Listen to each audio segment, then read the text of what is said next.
Talk El Paso, or twitch.tv, Andrew J. Polk. This is a slightly non-standard day, but we're making the best of it and getting into, of course, all the stuff that we like to do on this program, talking about the things that affect us here in the borderland, issues originating out of it, and, of course, some of those wider issues. Yeah, let's just say legislatures are certainly in focus right about now because, among other things, there's a lot going on when it comes to, how should we put it, differences in, efforts going on in the national legislature, even some testy would be a very mild way to put it for the state legislature, including essentially trying to put this in a way that you can put it in print, but maybe not online. Let's just say accusations of inebriation in the Texas Capitol by leadership, among other things. So, yeah, we're just I've previously mentioned that there was a kumbaya session in the Texas legislature. This ain't it. And, of course, what else is going on there? Also, in that same vein, our interview today, which is will definitely be up here shortly, going to be with the Texas American Federation of Teachers, as we're going to be hearing from them about what is going on with some of those bills that are percolating through and what you need to know about them. So that's a little bit of a preview of what we got going on today. So however you may be joining us, be it on air, online, live streaming through the free and reliable iHeartRadio app, like Eric Von Holstein Rathlow is already over there, you're more than welcome to join us as we continue this journey to, do all the things that we hopefully do the best, or at the very least, I'll argue that we do. Again, talking about the things that affect us here in the borderland like no one else is going to, and even having the ability to do so. Whether you love it, hate it, or just want to troll me here, let's just say I can take it all on. Phone calls a little bit later in the show, as we normally do. So some of those headlines coming out right now, including more focus on border enforcement from our news partners over at KFOX 14, including, we often talk about the, El Paso, city of El Paso proper when it comes to the actual enforcement going on and the smuggling, all those kind of things. The Border Patrol Sector Chief tweeting out a little bit earlier about actual trafficking being caught up in Alamogordo as well. Of course, there are those checkpoints all along the way, so that's been part of the issues whenever we talk about different drug legalizations happening, because federally it ain't, but there is no federal legalization of the 19 kilos of meth, a mother-daughter trafficking duo. Him tweeting out, Anthony Scott Good, worth a follow to keep up on these. And in other notable prosecution, as much as there are differences, different things going on with potentials, both in the state and federal legislatures, when it comes particularly to trafficking and smuggling. Again, from our news partners at KFOX 14, co-leader of migrant smuggling scheme in El Paso and Dallas-Fort Worth, sentenced to prison. Being done by the Western District of Texas of the U.S. Attorney's Office.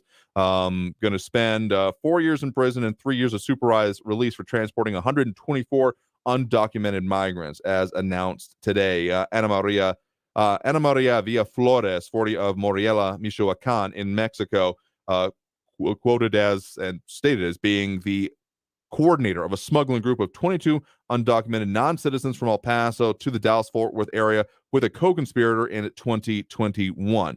And Villa Flores, who resides in Plano, also worked with another co-conspirator to move undocumented non-citizens from El Paso to Plano in January of 2022.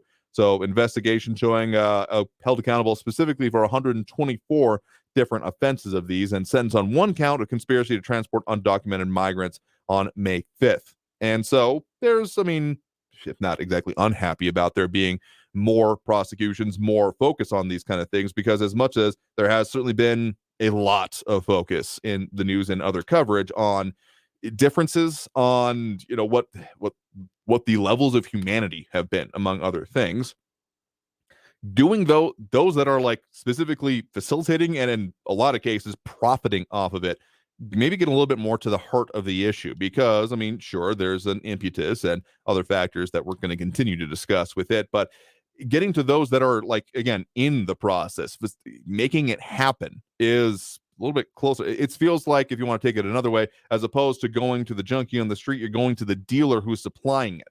Now, I'm not calling people drugs or anything of the sort here, but just in the way crime works, if you're not going up the echelons, you're constantly going to be dealing with that at that same level. So happy to see a little bit more of this. And of course, interestingly enough, U.S. Attorney Jaime Esparza of the Western District of Texas, that name sounds at all familiar for those playing along at home. Yes, former DA, did retire. All the things been going on with the DA's office, which we should probably follow up on once we get past the runoff for this election.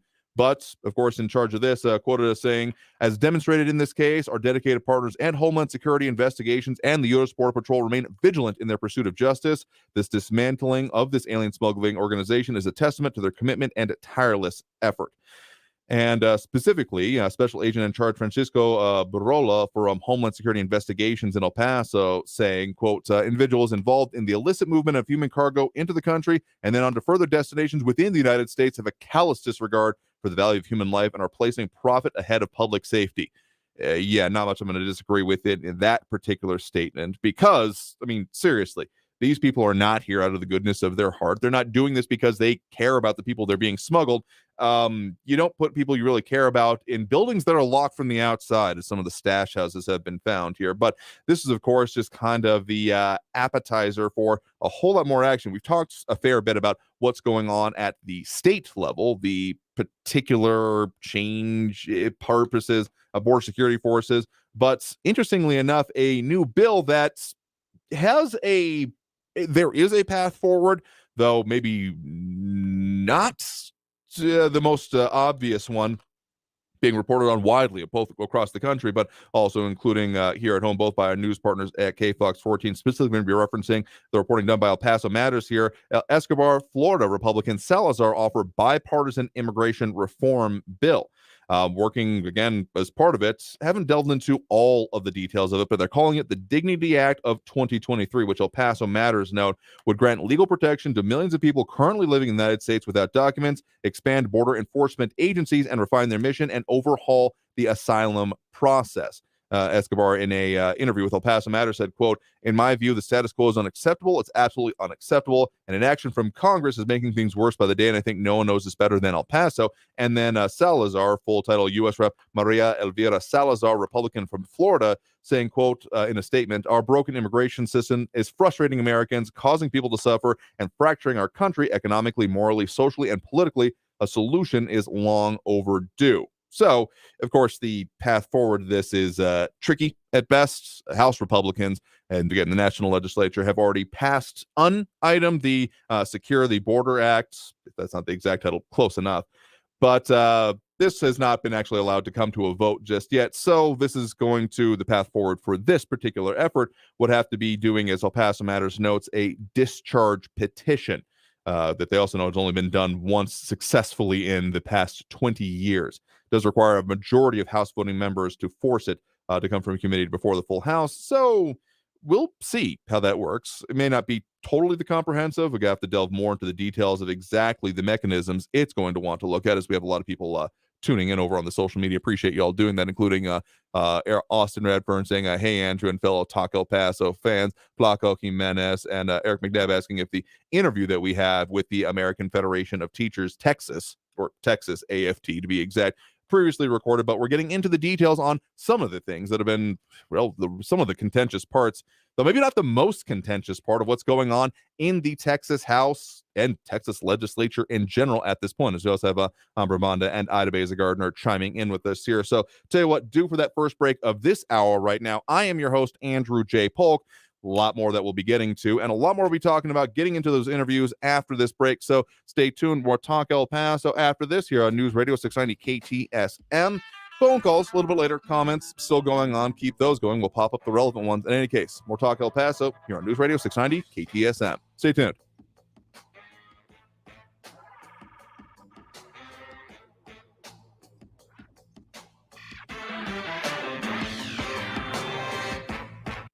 Traffic all day. News Radio 690.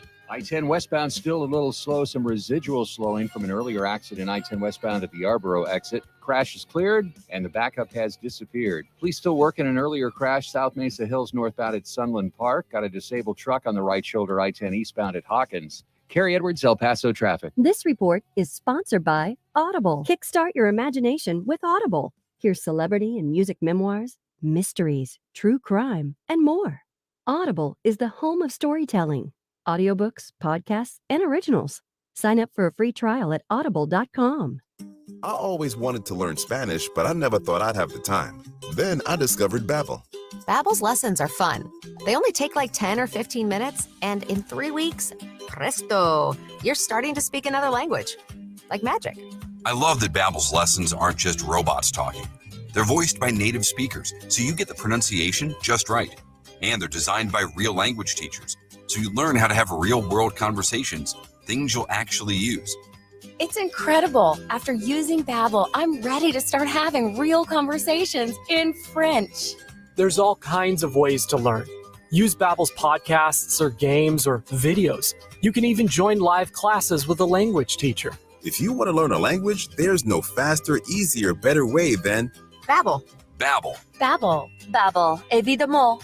Go to Babbel.com to try for free. That's Babbel.com. Babbel.com. Car crimes are on the rise. Protect yourself and your valuables this holiday season. When you park your car, always lock it down. Never leave keys in your vehicle. Never leave your windows down. Don't leave your valuables in plain sight, or you might return to a terrible sight. Try to park in well-lit areas. And most importantly, always lock it down. Brought to you by the Insurance Council of Texas and the Motor Vehicle Crime Prevention Authority. Learn more at lockitdowntx.com. Greedy politicians have never met a tax they didn't like. You need to take steps now to protect your retirement savings from rising inflation, a failing economy, and another ridiculous stock market correction. Thanks to Goldgate Capital, you can easily preserve your wealth. You'll find all the details in Goldgate Capital's free no-obligation special report. Discover how to save your retirement by calling Goldgate Capital at 855-770-GOLD today. That's 855-770-4653. News Radio 690 KTSM. Live from the KTSM AM 690 studios, it's Talk El Paso with Andrew J. Polk. To be a part of the show, follow on Facebook at facebook.com/Talk El Paso. Now here's your host, Andrew J. Polk.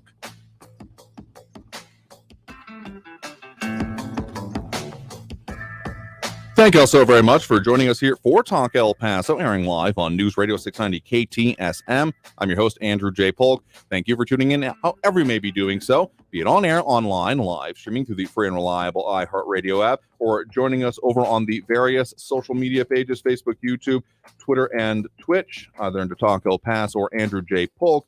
A lot of stuff we're talking about here today, but the Texas legislature is certainly a feature of it, which has gotten, it's been a bit feisty lately. Again, definitely not the Kumbaya session this time around, specifically with some of the reporting coming out from the Texas Tribune as of today.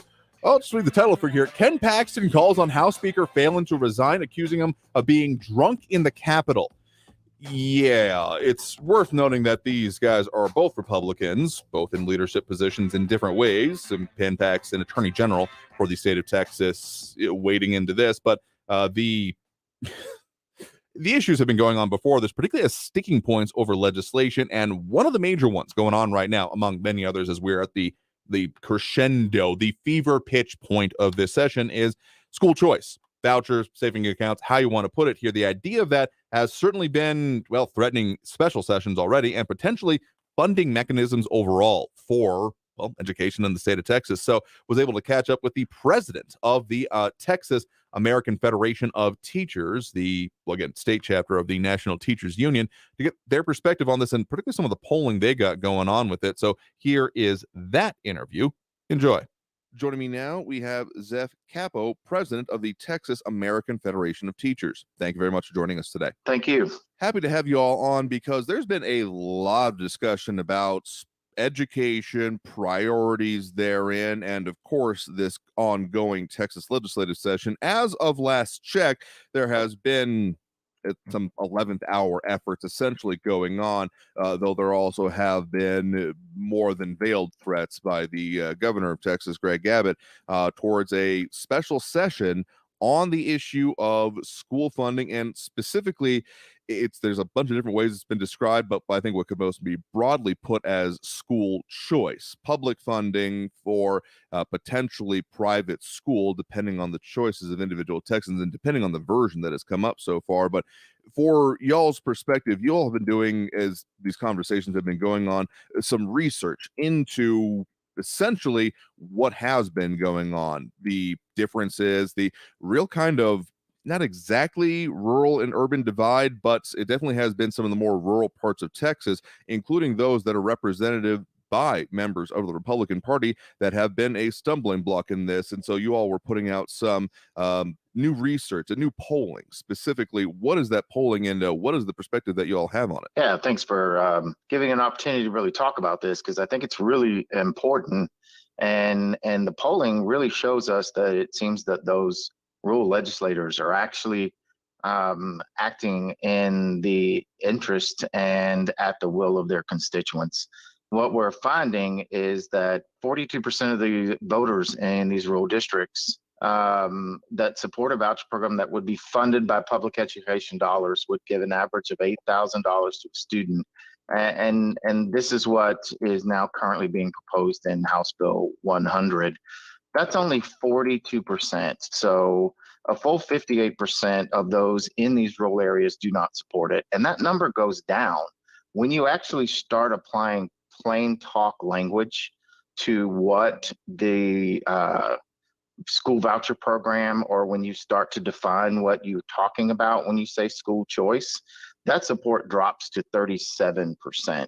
And only 35% of voters, including 42% of base Republicans, support their tax dollars paying for a student's private school education. So we find as you talk to voters more about this, as you define what you really mean by school choice, and as you talk about how they want their particular tax dollars used, we just found that this is not a winning issue, particularly in rural Texas, any more so than it is in the urban cities. Now, there's a lot of technicalities that we're going to try to break down here and continue the discussion on, certainly, including the many different ways this has been described: school choice, school vouchers, school savings account, vouchers seeming to be more or less the way it's coming down at the moment in this current effort anyway. But I want to focus on that, well, effectively that divide again here for just a minute. Here in El Paso, far west Texas, we have, of course, large urban districts, a number of them here, but we also, even within our listening area, have some smaller, more rural ones as part of this. But for those places that we're really talking about being, when it comes to the representation for them anyway, being the sticking point on this, can you describe kind of what that situation is, why there's that hesitation, and kind of how those school districts end up working? I've heard them being described as essentially cornerstones of the community in their own right. Well, that's absolutely right. I mean, Friday Night Lights has been a very important part of our culture, a very important part of what makes Texas communities so unique and important. And they're really bounded in the support of the public school program. The opportunity for all kids to be able to participate in different ways, through academics, through sporting activities, through after school programs, to really develop themselves and have a shot at either going to college or getting career ready to enter the work market. And we find in many of our rural areas, communities and families really look to those schools as the hub of what's going on in their town and in their community. And I think that there's a real concern that, the legislature siphoning off money that would primarily cover private school tuition for a lot of families in suburban areas of Texas could potentially do harm to their particular schools.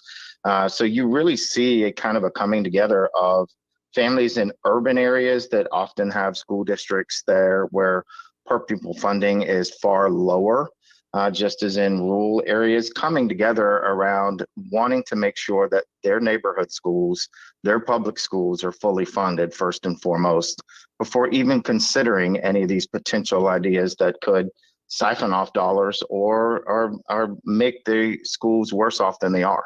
Again, if you're just joining us, guest right now is Zeph Capo, president of the Texas American Federation of Teachers. You want to find out anything more about them, the information they're putting out here on the recent polling and, of course, perspectives that they have on these issues overall, you can find them at texasaft.org, texasaft.org.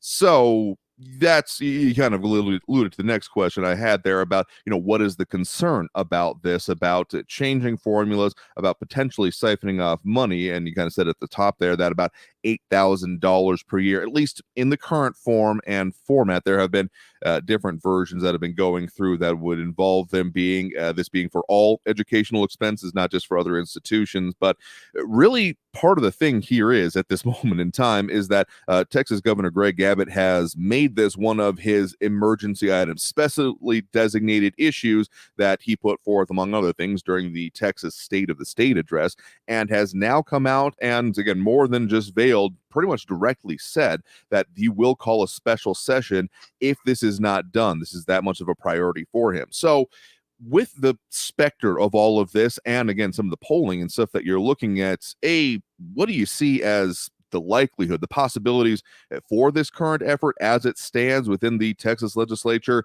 At the very least, as we're recording today, things may have changed by the time we end up getting to this afternoon's airing, but then also of the kind of, specter of this not being done, even if this current effort fails in this current incarnation.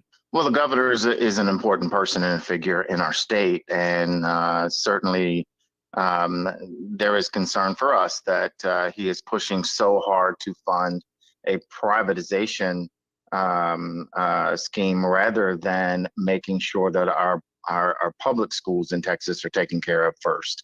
And I think even in the polling, as you talk to voters and community members, 63% worry that diverting money from public schools will mean larger class sizes, lower teacher pay, and worse outcomes for our students. We have significant teacher shortages, both in urban and rural school areas right now, that have too often resulted in kids not having a fully certified teacher when they come back to school in August. We want to make sure that that doesn't happen. And for example, with the $1.5 billion that the current program that the governor and others are pushing would be diverted to these private school vouchers or these savings accounts, however they call them. It's a voucher by any other name.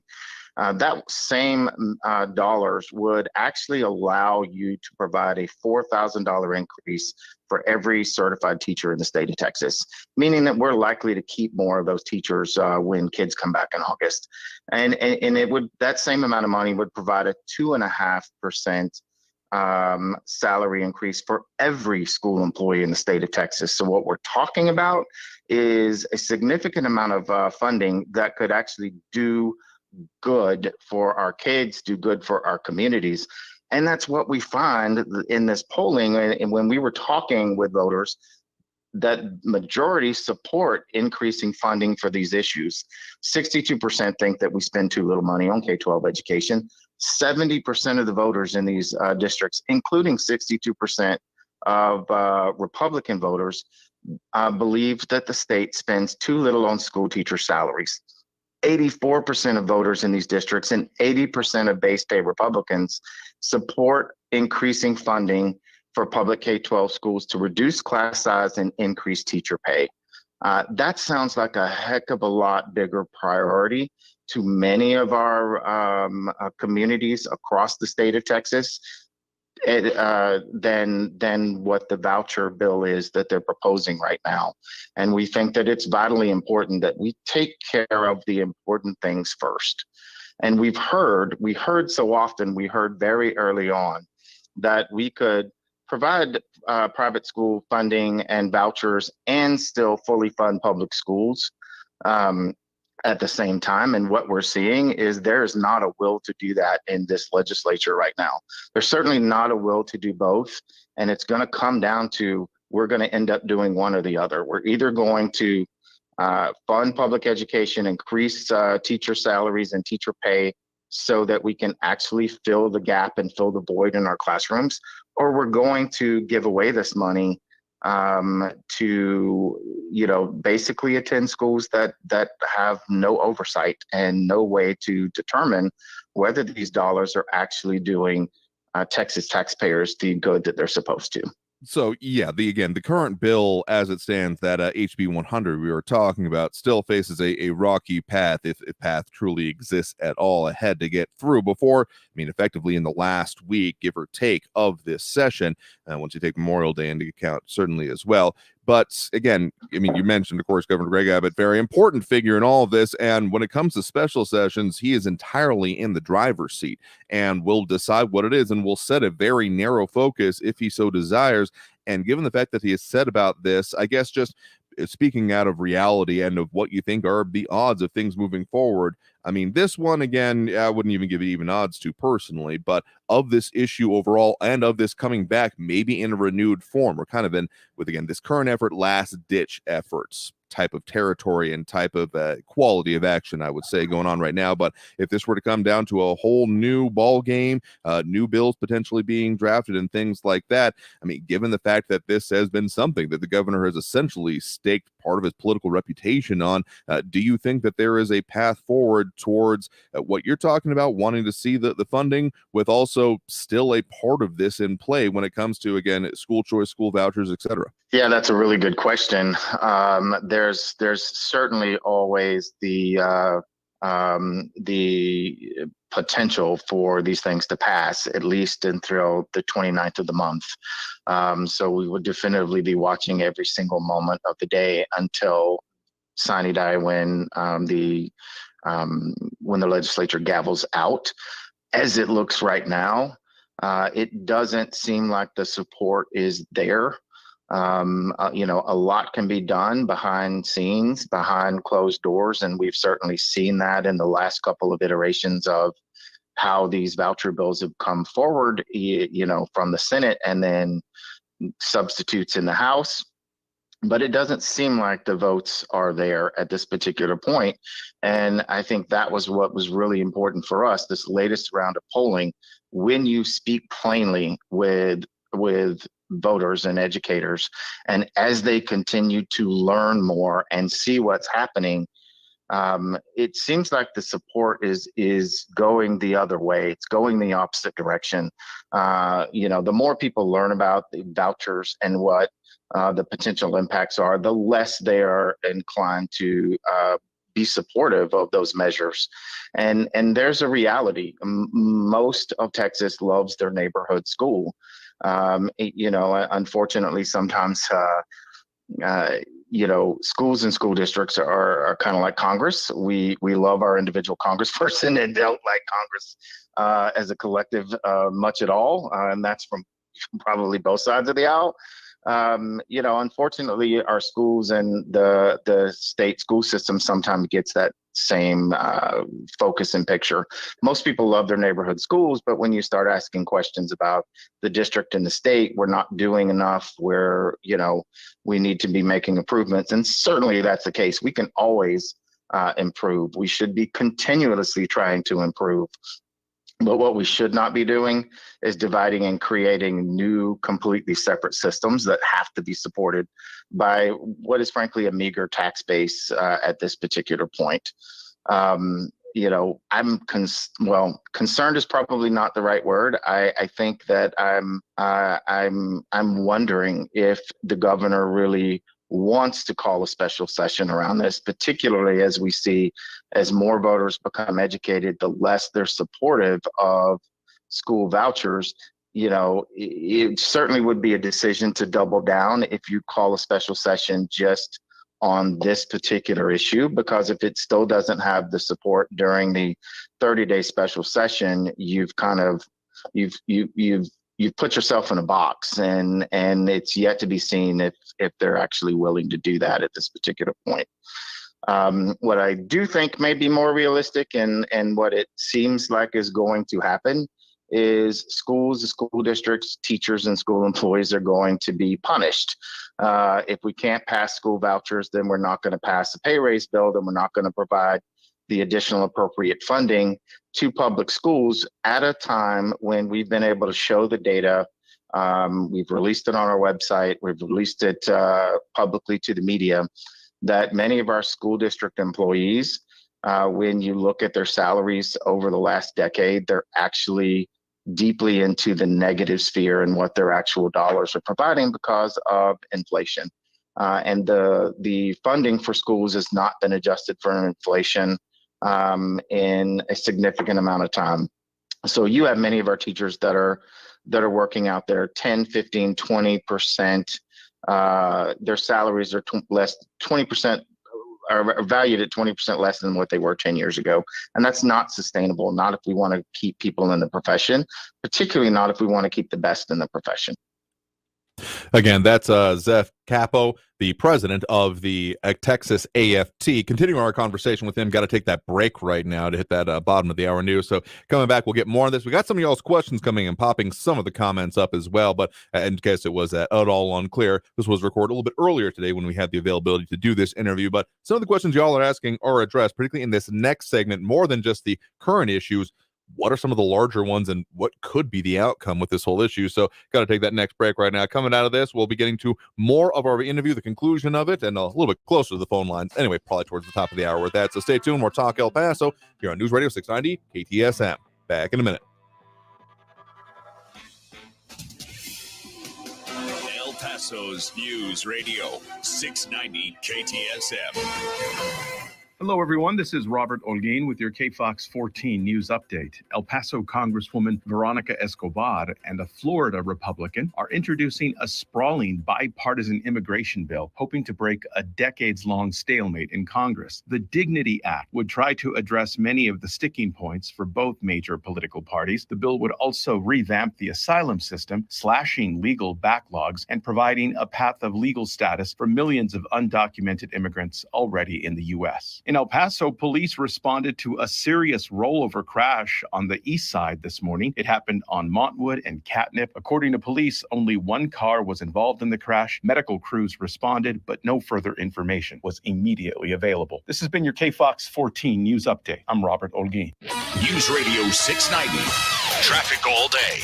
Traffic slow on the 10 westbound from Airway to the Patriot with a 5-minute delay. Eastbound Montana Avenue from Yarborough out to Desert Meadows is a 10-minute backup. Northbound Mesa Street slow from Wyoming, the downtown exits up to Artcraft. It's a 7-minute delay. And watch for an accident. Police responding to a crash Gateway East at Corral Drive. Kerry Edwards, El Paso traffic. From the KFOX 14 Severe Weather Center, I'm Chief Meteorologist Brad Montgomery. After a nice start tomorrow morning with low temperatures down into the 50s and 60s, we'll see another hot one tomorrow afternoon, high around 94 degrees for your Wednesday. And it looks like that pattern of hot and dry afternoons going to continue. Breezy, partly cloudy, 94 for your Thursday. We'll see partly cloudy skies with breezy conditions around 93 for your Friday. From the KFOX 14 Severe Weather Center, I'm Chief Meteorologist Brad Montgomery. This report is sponsored by Lowe's.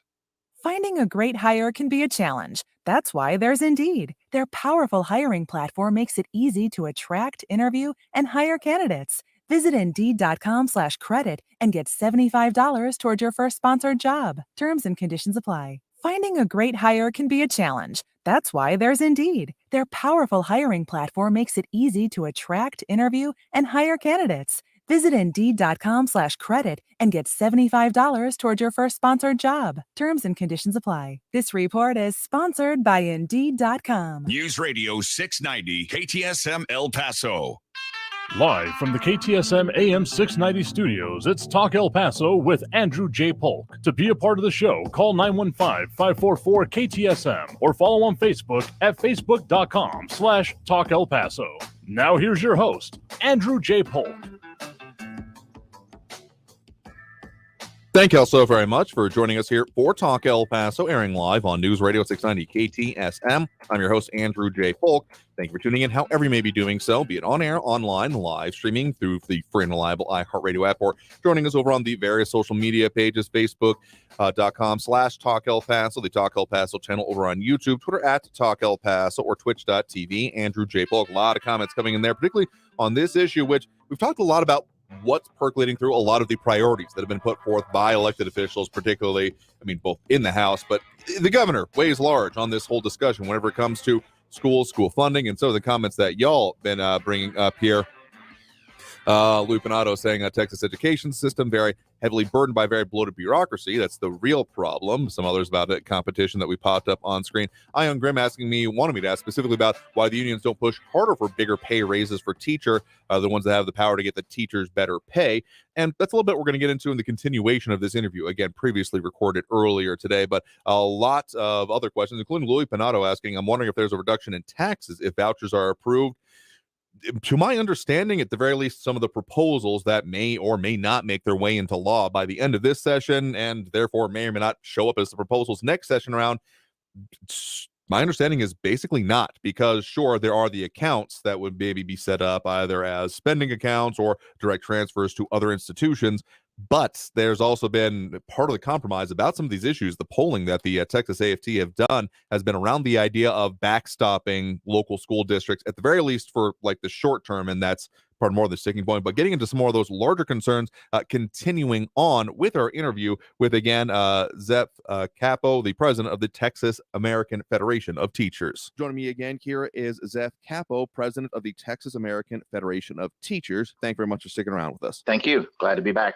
So right before that break, we were talking about the funding efforts in Texas, because the current effort as it stands, that House Bill 100, the debating this week, again, before the end of the regular session, started out life as a about $4.5 billion school funding bill, including changing some of the formulas for how school districts are funded, changing some of the ways that the per student fee is allocated, and also changing some of the things for teacher compensation. You were mentioning right before the break how one outcome you see potentially out of this is maybe not a total refocus on the effort towards the school choice, school vouchers, etc., what have you, however you want to describe it, but more towards effectively punitive in action, if not necessarily in intention.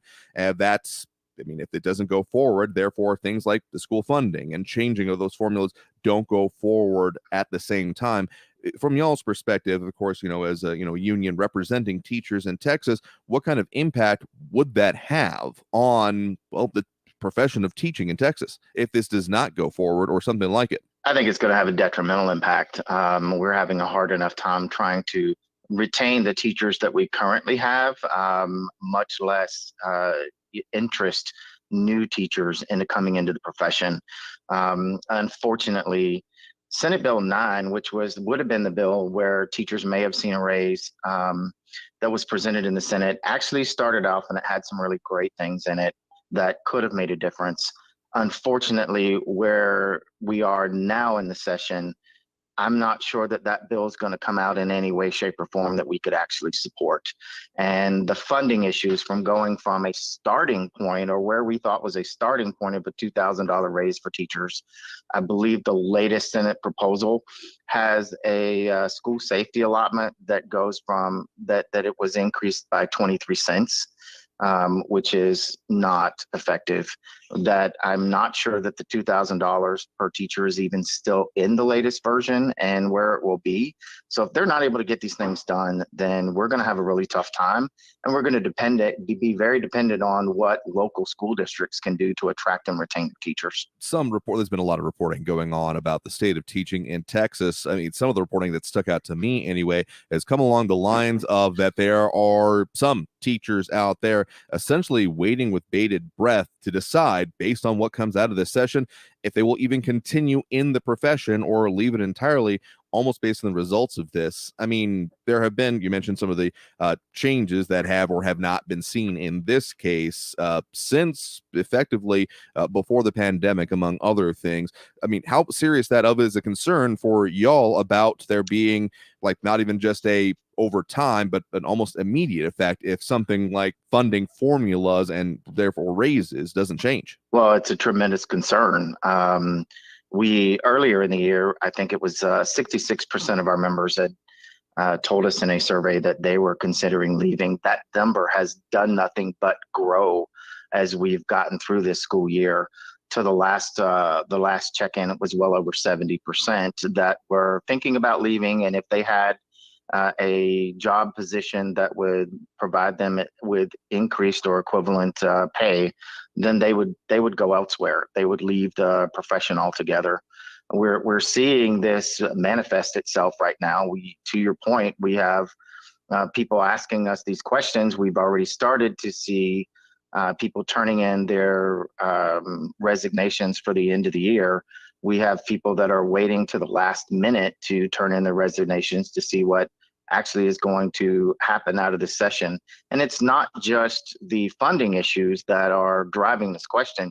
It really is the working conditions issues, the responsibilities that teachers are expected to take on in our schools without the proper level of support, and oftentimes receiving the finger of blame for what's going on or not going on in schools, when too often the teachers in the classroom are the last individuals to actually be asked what the policy should be that govern their schools. I've actually known a person or two that has effectively left, or has actually left, the profession of teaching in the last few years, both before and since the advent of the pandemic. But I think that's one that's kind of hard to ignore within all of this. It's not directly in some of the texts of the bills that we're talking about, but I think it's undeniable the impact that this has had.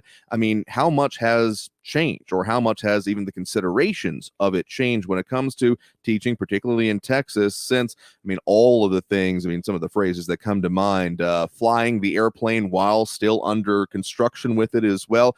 I mean, what kind of a burnout or an effect are y'all hearing from your members about, I mean, not even necessarily just the pay issue, which of course is the one at a head right now, but, over the last few years when it comes to general support for them? That's right.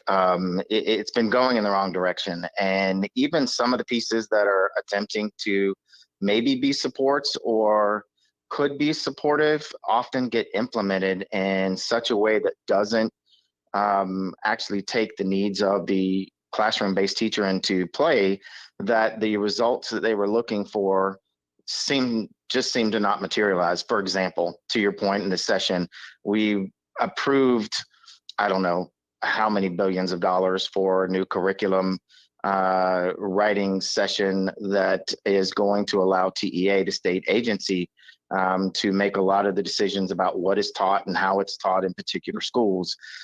This is one of those working condition issues where teachers that are responsible for getting kids to pass the test are now really concerned that they're not going to have the flexibility and the latitude to meet their individual kids' needs, to use the materials that they've developed that have helped their kids learn, pass the test, so that they're either able to, pass on to the grade level, or the teachers actually be able to be evaluated in a way that directly reflects their work. We're able to find money to do things like that, but we're not able to find the funding to provide supports. Beyond for example, most of our new teachers don't have a lot of mentors right now because we cut that mentor support funding out. There are some bills, and I think part of that curriculum bill may try to put some of that back in. But this is the last thing that we should be talking about right now. And those things should not be held hostage. We should be doing everything that we can to make sure that our new teachers coming in have the relationship and the ability to work with our most effective teachers. And those should be the individuals that are helping them train, not somebody out in this, in Austin at the TEA who's making decisions about how they write lesson plans and what they teach and when they teach it.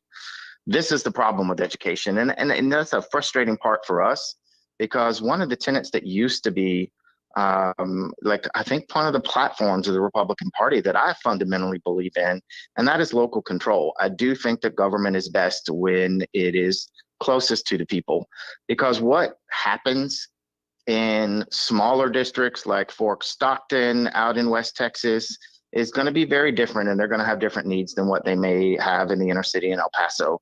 And those communities should have the most opportunity to meet the needs of their kids and their families. And the teachers should be able to have that flexibility to do that as well too. And it just seems like in this state, we've turned everything upside down, where everything is being piped in from Austin without regard to the very unique and different needs of our families across the state that probably has a wider and more varied geography than any other place in our country. Again, if you're just joining us, guest right now is Zeph Capo, president of the Texas American Federation of Teachers. Again, the information we're talking about, their perspectives on that, the recent polling that they have done, all available over on their website, texasaft.org. That's texasaft.org. When it comes to that kind of last point you're talking about local control and particularly responsiveness to it, on the whole item and whole idea of school choice, voucher, savings account, what have you, the way this is being talked about by proponents of it, notably, again, the governor, and I think arguably also the lieutenant governor, of course, head of the Senate, the idea has been of try to take the down even to a closer to the local level, to the individual parent level. And the idea is that, I mean, some of the provisions that are in there about making it, at least the way it has come through, making it available to either special needs students or students that have been in schools that have been graded poorly at or below a C level in some of the bills that have come through. The argument effectively that they're making is that this makes it so that it's more responsive to the individual needs. And if a institution is not working for them, they are able to make that change and difference for them. How do you respond to that level of argument and that idea of this, of that essentially bringing in choice would therefore affect some of the goals you're talking about? So it's a very interesting dynamic. Let's start with special needs students. We spend a lot of time talking to parents of special needs students. Texas Disability Rights Association and others, they've all come out against these voucher bills because fundamentally our students in special education have a set of rights under federal guidelines that they give up whenever they go to a private school. They just simply won't have the same rights. They will not have the same level of program support and may not actually even be admitted into most of the schools that they attempt to apply for. So it's almost anathema to most of the individuals that advocate for our special needs students and their families to try to use that as the reason to pass vouchers. What they want, and what we've heard loud and clear, and we heard it just in Austin at the last testimony in the Senate, is they want special education fully funded. That we underfund special education by $2 billion a year. That's why families aren't able to get supports. That's why they're not able to get the necessary diagnosticians and other providers to be able to meet their needs, is because we're not doing what we were supposed to be doing in the first place. And on the other issue around failing schools, there's another irony around that as well too. A lot of our failing schools happen to be in inner city areas. And like, if you looked on the website of my school district in Houston ISD, you'll have seen for the last month, school choice plastered across the front page of the website, because when a lot of people talk about school choice, what they mean and what they see and what it's meant on the ground is parents already have the right, particularly if their school is failing, to send their student to any other school where there's open and available space within that district. So in a school district like Houston, that gives you 200 and something different options to choose from. In addition, there's already bills that have been passed on the ground. If you're in a district, you can actually move across district lines if you've been in a failing school and choose another option. So when these questions get brought up, there's a very distinct concern about what people actually mean around school choice, because for most people, they've been implementing school choice opportunities that are on the books each and every day, every year that they get ready to re-enroll their students in school. And I think that that's where a lot of the confusion is, because parents have a lot of school choice right now, and a lot of those policies we can support. But where the line gets drawn is in privatization. Where we see that students' needs are not necessarily the top of the schedule. About out of time here. So last question for this on the whole concepts and the larger concerns here, since that, again, at the moment in time when we are recording this, in any case, there basically is a standoff and kind of a showdown between general school funding and the inclusion of this school choice privatization vouchers, again, however you want to put it here.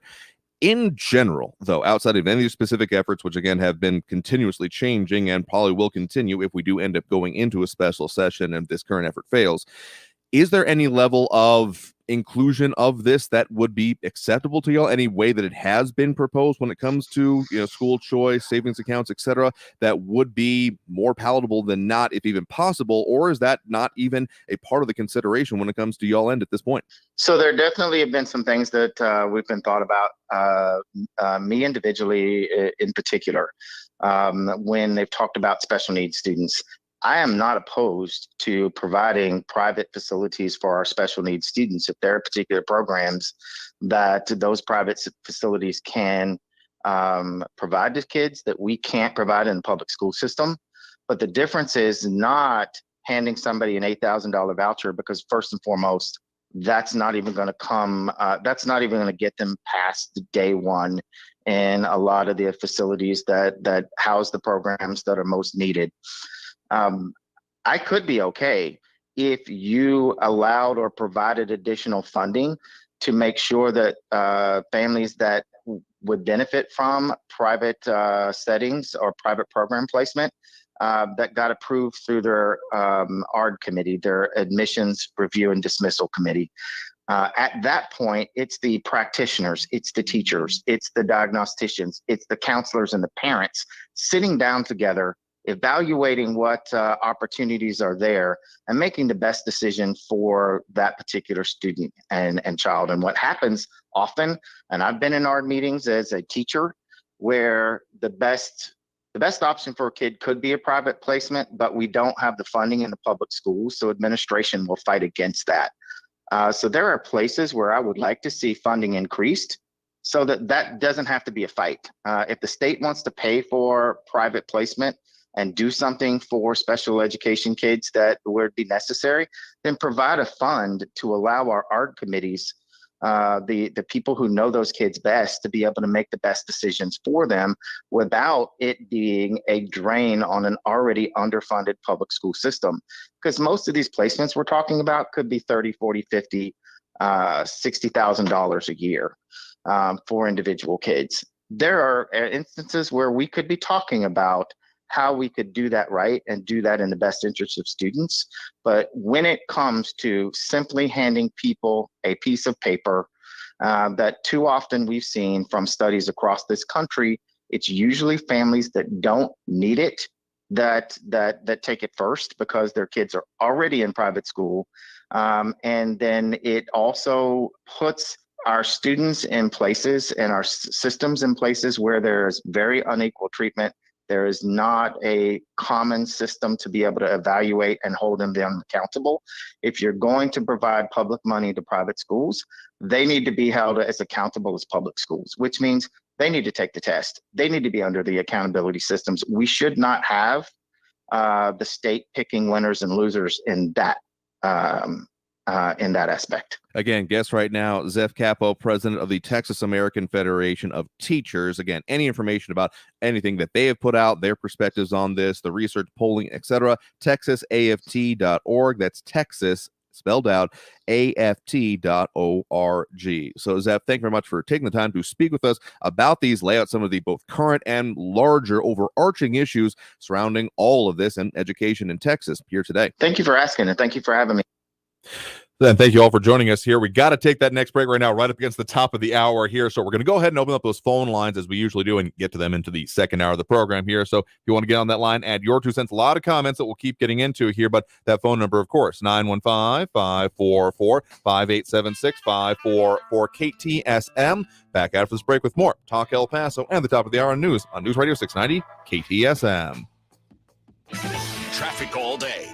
News Radio 690. El Paso police are on the scene of a crash Gateway East after North Yarborough at Corral Drive. A stalled vehicle blocking 2 right lanes on Gateway East at Lee Trevino. Eastbound on Montana from Yarborough out to Desert Meadows, 8-minute delays. And northbound Mesa Street slow from downtown to the Upper Valley. Artcraft, it's a 7-minute delay. Kerry Edwards, El Paso traffic. This report is sponsored by Lowe's. Come shop Memorial Day deals now at Lowe's. Prep your yard for the summer for less with 5 for $10 Scott's Naturescapes mulch. Lowe's knows home improvement improvement. Valid through 5/31. Excludes Alaska and Hawaii. While supplies last, selection varies by location. News on the hour and a half. Traffic and weather all day. News Radio 690 is KTSM AM El Paso, an iHeart radio station. NBC News Radio, I'm Brian Shook. Debt ceiling negotiations between the White House and House Republicans are moving forward in a productive way. President and Speaker McCarthy had a productive meeting about the need to prevent a default and avoid a catastrophe. That's what White House Press Secretary Karine Jean-Pierre told reporters today, saying there needs to be a reasonable bipartisan agreement to raise the nation's borrowing limit and avoid a default. Her tone was slightly different from House Speaker Kevin McCarthy, who said earlier negotiators are not at all close to a deal. During a virtual appearance in a Manhattan courtroom Tuesday, former President Trump was warned by a judge that he could potentially be sanctioned if he violates a court order. Trump appeared with his defense team only speaking to say "I do" when Manhattan Supreme Court Justice Juan Merchan asked if he had a copy of the court order. This order bans Trump from speaking publicly about evidence in the Stormy Daniels hush money case. Trump has pleaded not guilty to the charges. Ron DeSantis will reportedly launch his presidential bid with Elon Musk. Musk teased the event that will be on Twitter Wednesday night with the Republican Florida governor, calling it quite an announcement. Musk added this is a first-time ever event and there will be an unscripted Q&A. Wall Street is closing lower on worries about the nation's looming default deadline. Liz Warner reports. Stocks fell as talks failed to produce a breakthrough on raising the debt ceiling. At the closing bell today, the Dow Jones Industrial Average lost 231 points. The S&P 500 fell 47 points, and the Nasdaq dropped 160 points. I'm Liz Warner. The Texas Attorney General is suing the Biden administration over an asylum app. The Customs and Border Protection One mobile app assists immigrants crossing into the country through the United States-Mexico border. You're listening to the latest from NBC News Radio. This report is sponsored by Lowe's. Come shop Memorial Day deals now at Lowe's. Prep your yard for the summer for less with 5 for $10 Scott's Naturescapes mulch. Lowe's knows home improvement. Valid through 5/31. Excludes Alaska and Hawaii. While supplies last, selection varies by location. Okay, so we have the car payment, the rent, utilities, and the repair bill. What should we do?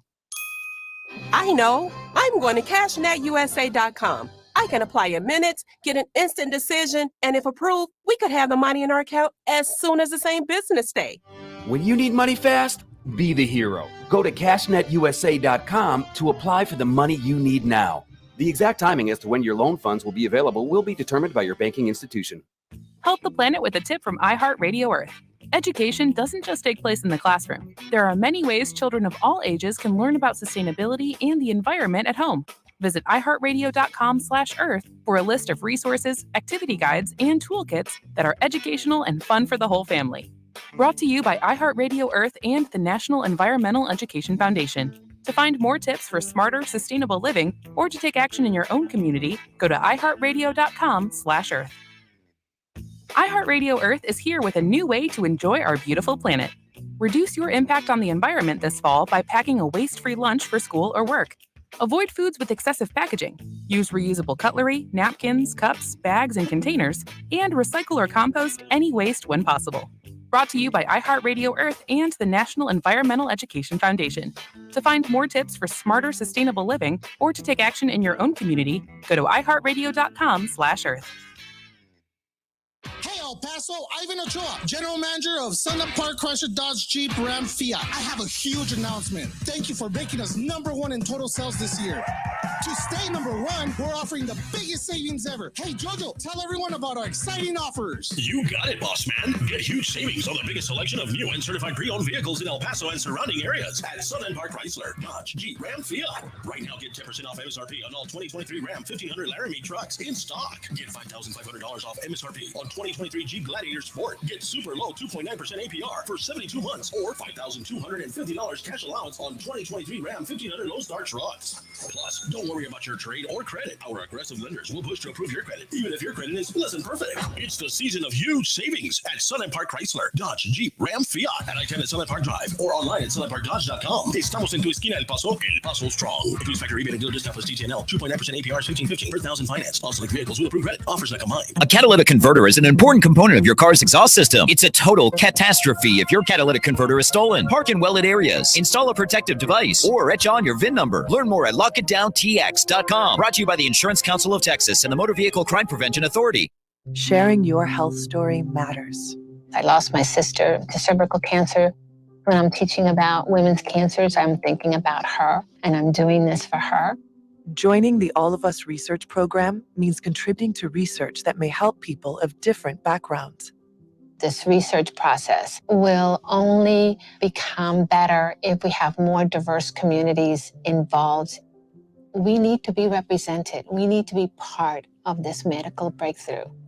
Take part in the largest health database of its kind.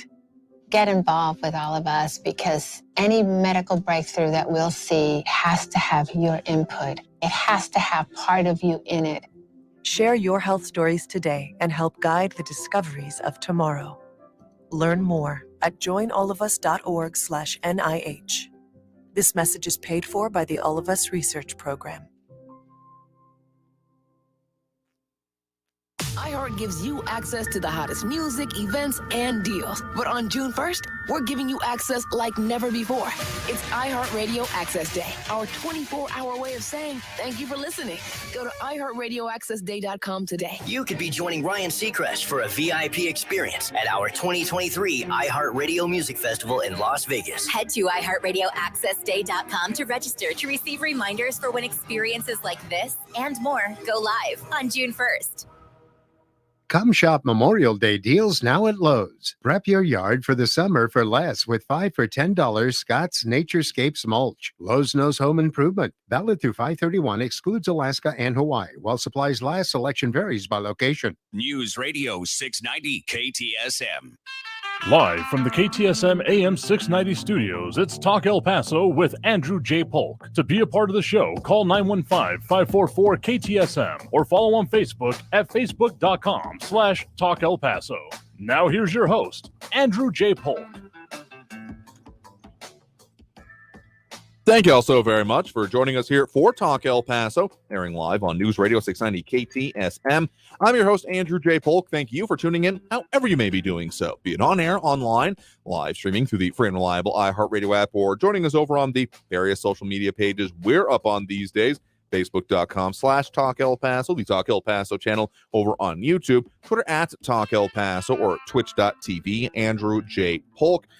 A lot of stuff we're talking about here today, but again, thanks to our guest from the previous hour, president of the Texas American Federation of Teachers. Honestly, want to have the conversation. We got to a little bit of it, but the primary focus, of course, the bills and the general efforts currently percolating their way. Maybe not, but it's definitely going to come back.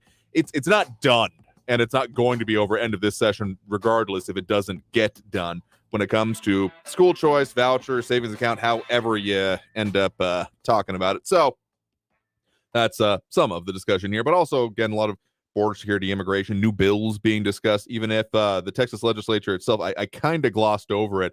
I don't want to make sure I don't, but of course, Talk El Paso brought to you in part by Sunland Park, Chrysler, Dodge, Jeep, Ram, Fiat.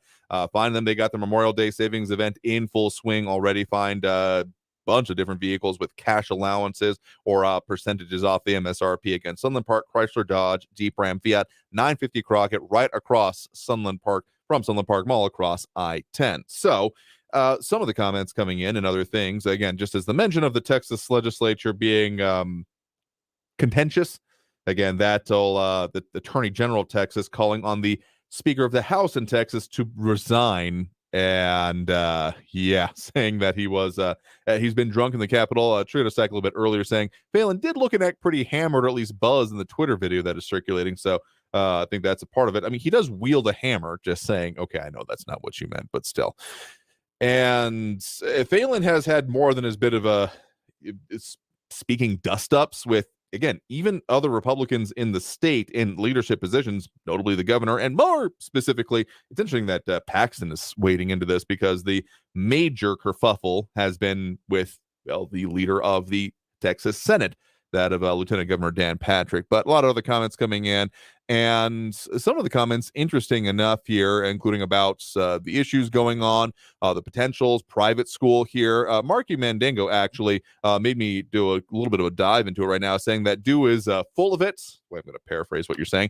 Cathedral only $1,200 per student in Radford, best school in the city, less than $1,500, 50, 60 and up in the tens of thousands is a lie. St. Mark's on Love Roads is less than $1,100. Wasn't able to find something immediately on St. Mark's, but Cathedral and Radford Academy, you're talking about Radford School, I think of it as Academy all the time, is they actually do have their tuition rates posted publicly. And so for Cathedral, for grades 9 through 11, the total tuition is about $8,700 per year. And then for seniors, again, 12th grade, about $8,900. There are also registration fees. So I'm sure that there are, and different ways, including if you end up breaking up the payments there. Radford, they have the total amount here. For the most, if you pay one-time cash payment, would be 6 through 12, $9,000, going up from about pre-K about $7,800, and can be the highest charge if you do the most plans or something like that would be about just under $10,000 for that. So it can add up. I knew plenty of people in private, competed a lot against them back in the speech and debate days, actually. And I mean, they seem to get a quality enough education there, at least to be competent enough debaters and to talk about it. But I mean, it can be. And Bernadette Bandicole apparently taking some issue with that, saying Loretto Academy is the best. Not trying to start the whole school rivalry debate here, but yeah, there are costs associated with this. So, and of course, that's just El Paso. I have no doubt in my mind that there are going to be some real expensive private schools in other richer areas of the state, among other things. So, yeah, there's a lot of things, and it just I'm never not going to laugh when someone says, "Oh man, you're all so tribalistic." Also, everyone like you sucks. Like, seriously. Okay, let's get to those phone lines now, because if you want to get on the line, the the number to call is 915-544-5876, 544-KTSM. We do have on the line here right now, if we can get my list up, we have Jerry in the Northwest line with us here right now. Jerry, thanks for joining us. Oh, I'm first up to bat today, okay? Absolutely. What's on your mind? Well, I had issues, and I did take my kids out of public school. Okay. In fact, when my youngest daughter, or my daughter, started school, they decided that she had certain problems with ADD and stuff. Okay. So they started giving her medicine, or recommend we give her medicine. Mm. So we did this, but she ended up getting a facial tick, so we took her off of it completely. Okay. Long story short, she's now very capable, and she works in the medical field. And it wasn't anything. The teacher did not, and this was a public school teacher, did not diagnose her correctly. Okay. When we moved back, and I was in the military at the time, we moved back to El Paso so that my wife could be with her aging parents before they die. We tried to get bring them back to school in the local schools, and there were other young ladies in there just looked at her and already, because she's not of a darker color, wanted to fight her right away. They and I could hear it. I heard them say that they're going to have to deal with her right away. So I put both of my children into private school, Emmanuel Christian School, and I've told this story before on this station, and they did real good in the private school. They got the excellent teachers, and they got the attention they needed, and we were able to bring their grades up so much that when my son, when we ended paying for private school, and he went into the 9th grade in the Canyon Teal district, he by himself his scores with the math was able to bring the school up to a passing grade when they had that thing back in the 2008, 2009, where they were judging the schools and finding which ones were failing. Mm-hmm. And then they would, say, hey, you're not going to get this much money. But just his scores by himself, after being in that private school, was able to bring the school up enough in that grade to cause it to pass. So my point is, the guy you had on doing the interview is just like going to a car salesman. Every one of them is going to say, we're the best. Chevrolet's the best. Ford's the best. Dodge is the best. So it's you have to take that with a grain of salt when you talk to these people that represent certain companies or certain unions, which TEA is basically a union, right? I mean, yeah, no, it is to get it right, the AFT, in this case, Texas AFT. We're talking about a lot of people talking about principals. The president of it is a union.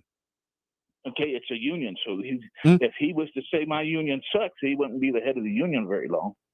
Probably not. Sure. I mean, yeah, that's why I said a lot of the questions were from y'all's perspective, because they certainly do have a perspective on this, and they're very much there, very about it. I mean, even on the About Us, if you go to their website, texasaft.org, they are about, advocating for their teachers and their members, which, yeah, no, that's absolutely a factor here. And it kind of comes with the territory when talking about them with this. So if that wasn't clear, make it perfectly clear. I mean, they say, and yes, we are a union on the About page for them.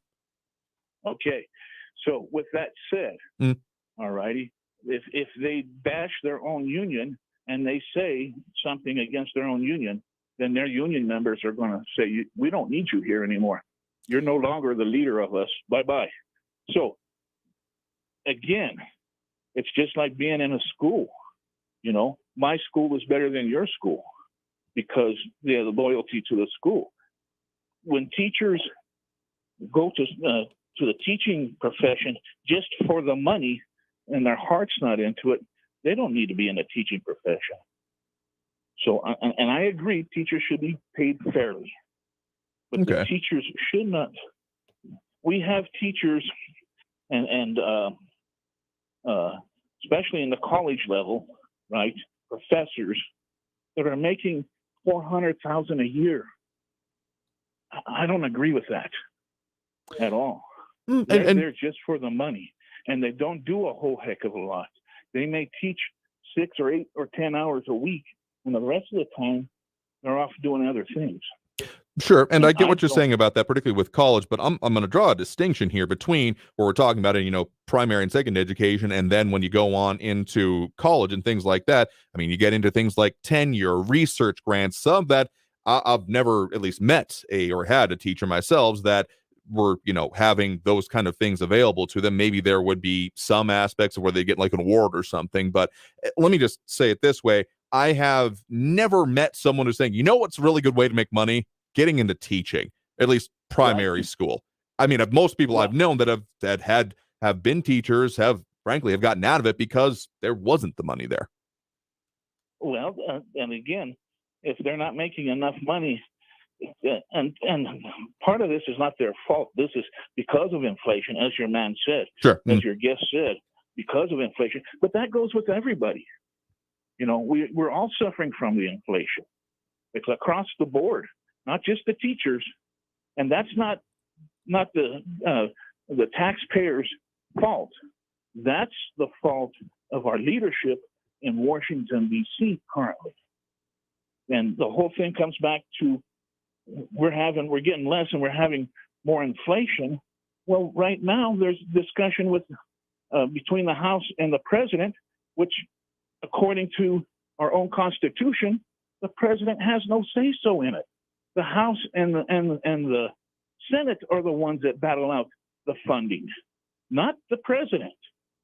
If that was the case, then every president could get their budget passed. And that's not right. The House of Representatives represents us, the people. Sure. It's the people's house. So a lot of this is not because of the state. It's because of the national leadership. State leadership is totally different. And again, like you guys were discussing, there's a lot of money that needs to be paid to get people into private schools. I sent mine, but I sacrificed. I lived in a place that had 2 bedrooms for 5 people, and we ate a lot of rice and beans. And during them 10 years that they were in school at that school, but they did good. They did good.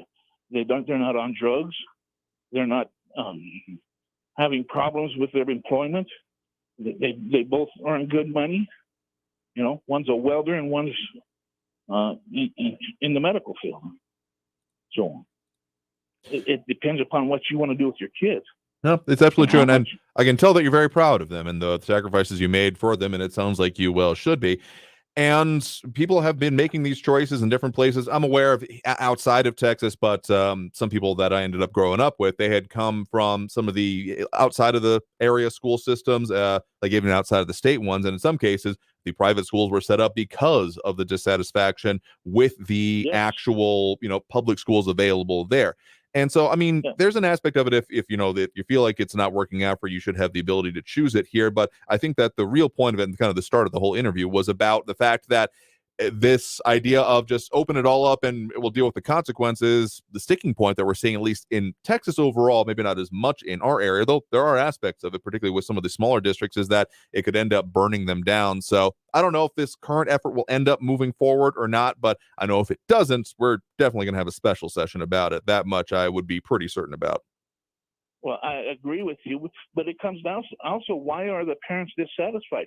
Because some of our teachers out there are teaching subjects like CRP and social emotional learning. Those are basically their communist teachings. That's socialist communist teaching. How many of our kids today are 8th graders or 6th graders can tell you what George Washington did besides own slaves? I'll be honest, I don't have a lot of conversations with that age range at this point in time, so I wouldn't be able to be sure for it. But I'll say at this point then that, I mean, some of this comes out from the state, but also I'll say this. We got school board elections that are going to be coming back up here right now, so I hope everyone that agrees with you or at very least has any level of concern anywhere near that is definitely going to the polls. Well, I hope so too. And before you go to the polls, you need to find out what the people you're voting for, what they believe, what they support. And find out also what your own school's teaching. There's books out there that if I was to read it on air, you would have to cut me off because it wouldn't meet FCC regulations that are in our high school and middle school libraries today. So, we need to clean it up.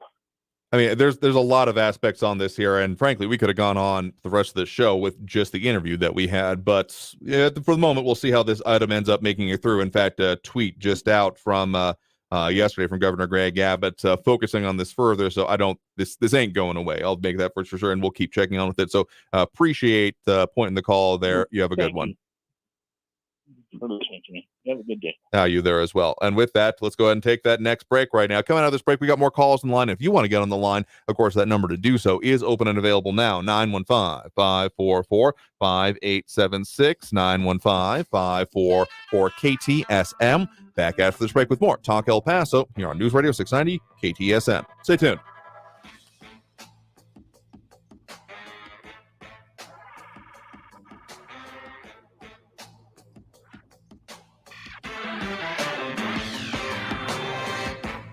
Traffic all day. News Radio 690. Stop and go traffic on the I-10 westbound from Geronimo to the Patriot. It's a 5-minute delay. I-10 westbound at Mesa Street on-ramp, an accident reported. The I-10 CD lanes westbound at Wrestler has an accident. The right shoulder's blocked. El Paso police on the scene. Eastbound Montana slow with 10-minute delays from Yarborough out to Desert Meadows. Carrie Edwards, El Paso traffic. This report is sponsored by Indeed.com. Need to hire? Need Indeed. Their hiring platform makes it easy to attract, interview, and hire candidates in one place. Sponsor a job and immediately immediately get a short list of quality candidates whose resumes on Indeed match your job description. Visit Indeed.com/credit. A catalytic converter is an important component of your car's exhaust system. They can cost several $1,000s to replace. Cats can be removed in under a minute and have a high scrap value. Keep your vehicle safe from cat burglars. Park in well-lit areas. Install a protective device. Have your VIN number etched onto your catalytic converter. It's a total catastrophe. If your catalytic converter is stolen, lock it down. Learn more at lockitdowntx.com. Brought to you by the Insurance Council of Texas and the Motor Vehicle Crime Prevention Authority.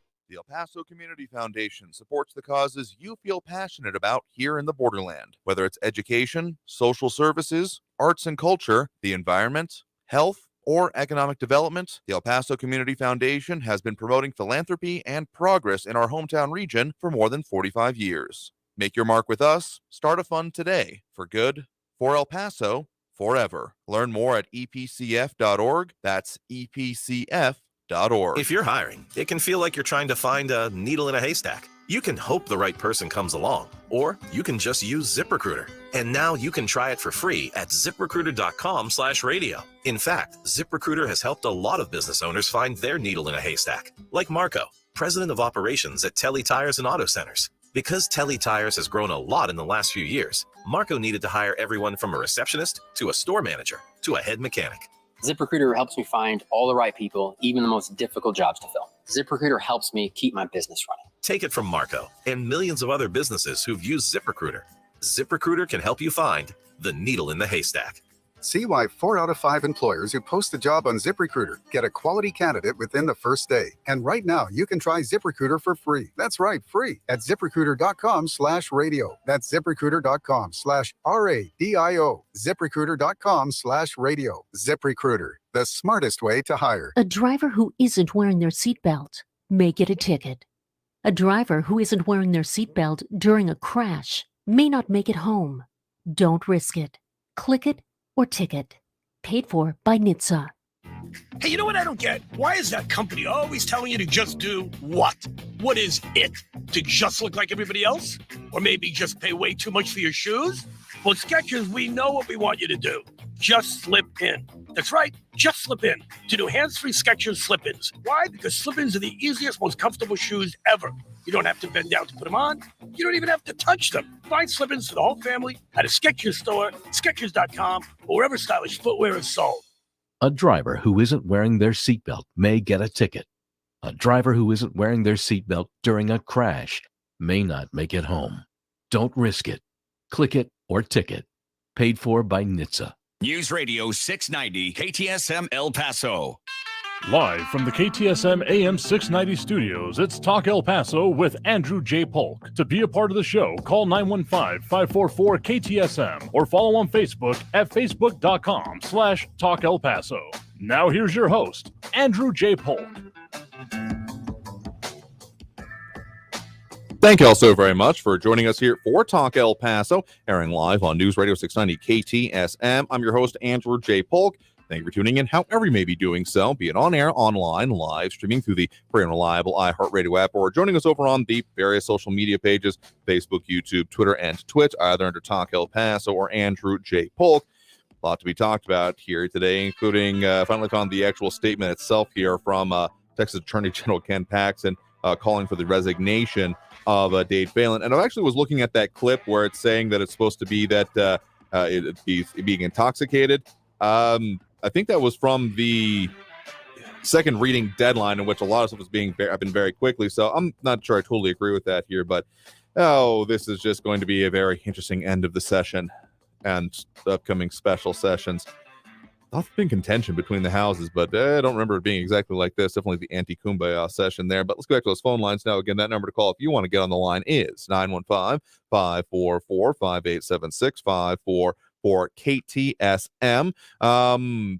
There is definitely some, if you want to get on the line here, it is open and available. We often have people that get through tenacity more than anything else. But hey, if you want to get a call, that's the number to do so. And we have on the line with us right now, Raul in the Northeastern line with us. Raul, thanks for joining us. Hey, Andrew, great guest. Very interesting interview. You know, good educations are expensive. Mhm. And teachers should be among the highest paid professionals. They are, after all, teaching the next generation of leaders, of workers. You'd think that's where we would want to put our money. It's a very tough job also. A lot of people who criticize them really don't know all the hours that teachers put in. It's not just what they have there in the classroom, but also preparing lessons after work and so forth. And on top of that, they have to deal with kids whose parents aren't involved in their kids' education. And unruly kids whose parents didn't teach them to respect authority. That's what they have to deal with also. And yet they're evaluated on these kids' performance when they really don't have any control on what goes on at home. And half of those kids are coming from broken homes with no dads in the home. That makes it very, very tough for the teachers, too. I still believe that if parents are involved in their kids' education, that they can get their taxes worth in a good education. But they got to be in the loop. You can't expect a teacher to do it all. And if you look at it, the United States, well, we rank about number 14 in the world in education. We're number one. We're number one. Well, not in education. Number 14, huh? How about that? Now, that's according to the OECD ranking, which bases it on the number of those students that go on to get a higher education. And that's about... that's where we rank number 42. The best countries get a lot more of their kids to go on to college. And another way to look at it is the percentage of the kids that end up graduating from high school. Now, in Finland, something like 95% of the kids graduate from high school. In the United States, about 75%. And yet, in Finland, the teachers spend fewer hours in school each day, and they spend less time in classrooms than American teachers. And they also get the respect in Finland that a doctor does as far as a professional is concerned. And those teachers use that extra time to build curriculums and assess their students, and they spend far more time playing outside. And homework is minimal over there in Finland. So there's lots of successful models. But one of the problems the United States has is a lot of people think here we're number one at everything. No, we're not number one at everything, okay? There are other countries that have better systems, better governments, better ways of managing their country so that their people, so that you don't have all these poor people like we do here in America. 30-some million poor people, most of them being mothers, single mothers and kids. So it's not rocket science to design a world-class education. We've been to the moon. We can map the stars. We can do all kinds of, split the atoms, do all kinds of stuff. We could do it. But they don't want to spend the money on it, especially Republicans. They don't really want public education. It's not in the Constitution, they'll tell you. It's something that states took on to foster economic development. But they'd like to have those vouchers. They want to eviscerate and gut the public schools. Now, we could calculate the cost of a world-class education, and we could design a tax system to pay for it and spend the same amount of money per student everywhere. Not based on the value of a home, so that if your kid is fortunate to go live in the high-end neighborhoods of Austin, Dallas, San Antonio, hey, they got a much nicer facility and situation than the kids that are coming from the barrios and the ghettos. Inequality reigns supreme in America because we have plutocracy. I mean, I won't disagree with you that as much as separate but equal is not an allowable standard anymore. It kind of seems to exist some places. And I mean, sure, there are people that move to get into better districts, but when you're talking about one having some huge advantages, huge different facilities and that kind of a thing, there just ends up being a little bit of a, okay, what are we doing here? But I will say this, that, I mean, you kind of touched on it, the idea of America's obsession with metrics when it comes to this, because if you're what's the right way to put it? If you got a kid that is being well-educated and well able to function in society, it's almost not worth it in the aggregate if you can't measure it, is the way a lot of the policy ends up coming out. So if you don't have the test scores, I mean, how many name changes has the tax test? I mean, it was when I started school, and this is going to show my age, it was the TASS test, TASS, and then it became I'm dredging back. I haven't looked at this up in years because they were boogeyman words back in the day. And then it was the tax test, and then the TEEX, and I have no idea what it is now. It feels like it comes out with a new acronym for it every like 5 minutes. I know that's an exaggeration, but still, particularly from the kids, every year having to do it. And so, I mean, also the obsession with the, STEM and then STEAM, and therefore cutting out the stuff that isn't productive, isn't metricable, if that's an actual word. Who said it a little bit earlier? I think it was John Browselson talking about kids being caught up in school. Actually, on the idea of ADD that was brought up earlier, saying, yeah, a lot of young male students are on attention deficit drugs because they are restless. Recess used to take care of excess energy. We're, again, focused in the American school system. Absolutely. Yeah, James Radcliffe saying the tic-tac-toe test. That might be the next acronym for all that I know. Because, I mean, I don't have a kid in school, so no, I don't know what the hell it's called now. I think it's about to go through another name change. Buddy Vise saying, didn't standardized testing come from Bush? Perhaps I was in elementary school at that point in time, to further date myself, so a little bit before my time of paying attention to the politics of it. But I mean, it's pervasive throughout the American school system. I mean, Texas, sure, but it's a problem because we're not worrying about, what does it take to develop well-rounded people. It takes being able to measure it. And so I think until we get past that, we're going to continue having this kind of, where is the breakdown of it? Because there are so many hours in a day. There are some very basic thing that also kids need. You want to go with another one, look at Japan, the way they do it. I mean, they have an insane academic focus, and yet they manage to have the kids learning other life skills in the same time because, I mean, sure, particularly, the higher level entrance exams are, ulcer causing. But beyond that, they claim that there are no janitorial staffs for a lot of schools in Japan because the kids just take care of it. It's expected as part of them to do it, both in learning life skills and being as, productive members of society. So there are a lot of different ways this could come about here. We're definitely doing a way of it. I remember back when I was doing some coverage of it wasn't called Reimagining EPISD, but that's close enough to it. It was about reimagining how we do it. And there was a lot of discussion at that point in time here in the region about the industrialized school system and how we had, what do classrooms look like at that point in time? I came from, the line of desks era. It kind of looks like an assembly line because that was the kind of adage and the idea towards it. So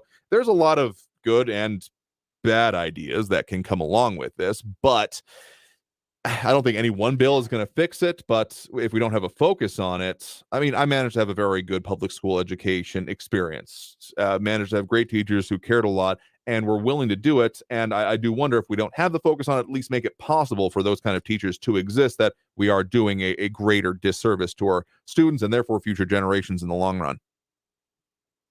Again, they should be among the highest paid professionals in this country. They have a very tough job. It's super important.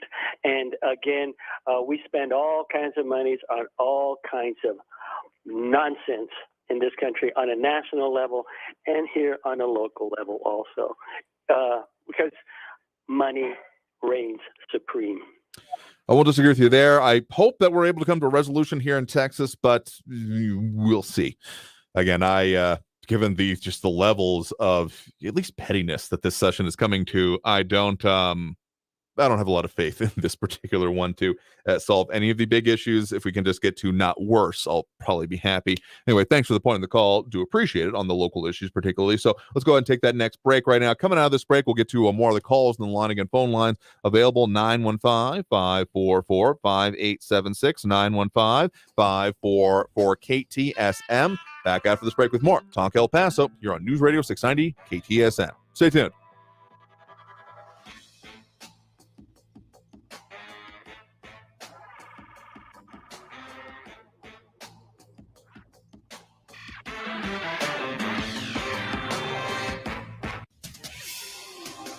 El Paso's News Radio 690 KTSM.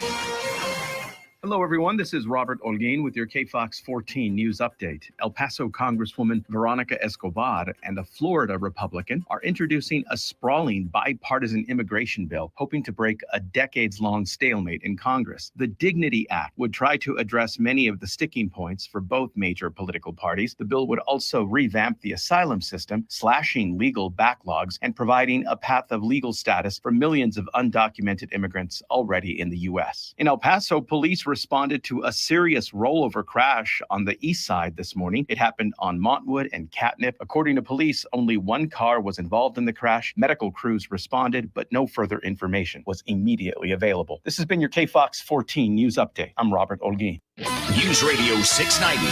Traffic all day.